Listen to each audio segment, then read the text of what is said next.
السلام علیکم، چلیے چلتے ہیں ویڈیو کے دوسرے پارٹ کی طرف۔ اگر آپ نے پہلا حصہ نہیں دیکھا تو اس کا لنک ڈسکرپشن میں دیا گیا ہے۔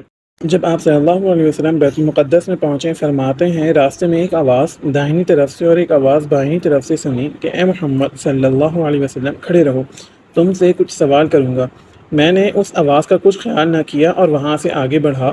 پھر دیکھا کہ ایک بوڑھیا اپنے آپ کو زیورات اور لباس سے آراستہ کر کے خوبصورت بن کر میرے سامنے آ کھڑی ہوئی اور کہنے لگی، اے محمد میری طرف دیکھ۔ سو میں نے اس کی طرف نہیں دیکھا اور آگے بڑھا اور جبرائیل علیہ السلام سے پوچھا، وہ آواز دائنی اور بائیں طرف سے کیسی آئی تھی؟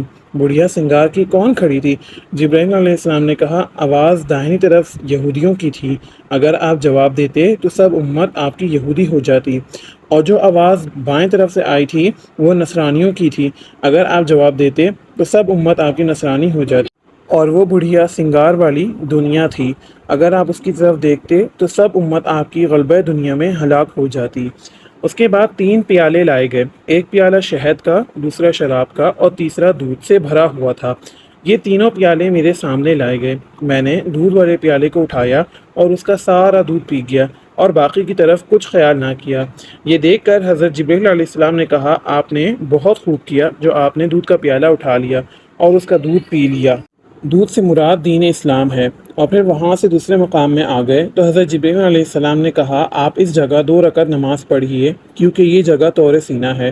اسی جگہ اللہ تعالیٰ نے حضرت موسیٰ علیہ السلام سے باتیں کی تھیں۔ تب میں نے اس جگہ اتر کر وہاں 2 رکعت نماز پڑھی، پھر وہاں سے براق پر سوار ہو کر آگے چلا تو ایک جگہ نظر آئی۔ پھر جبرائیل علیہ السلام نے کہا، یہاں پر بھی 2 رکعت نماز پڑھیے کیونکہ حضرت عیسیٰ علیہ السلام اس جگہ پیدا ہوئے تھے۔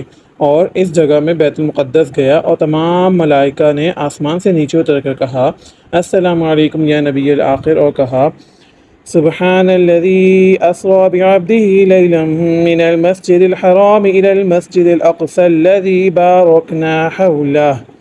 بہت پاک ہے وہ جو لے گیا اپنے بندے کو ایک رات میں مسجد الحرام سے مسجد اقصیٰ تک۔ اور تمام انبیاء وہاں آ کر جمع ہوئے اور پھر سب نے کہا، السلام علیکم یا نبی اللہ۔ پھر تمام نبیوں کے ساتھ 2 رکعت نماز پڑھی اور امامت کرائے اور تمام انبیاء مقتدی ہوئے۔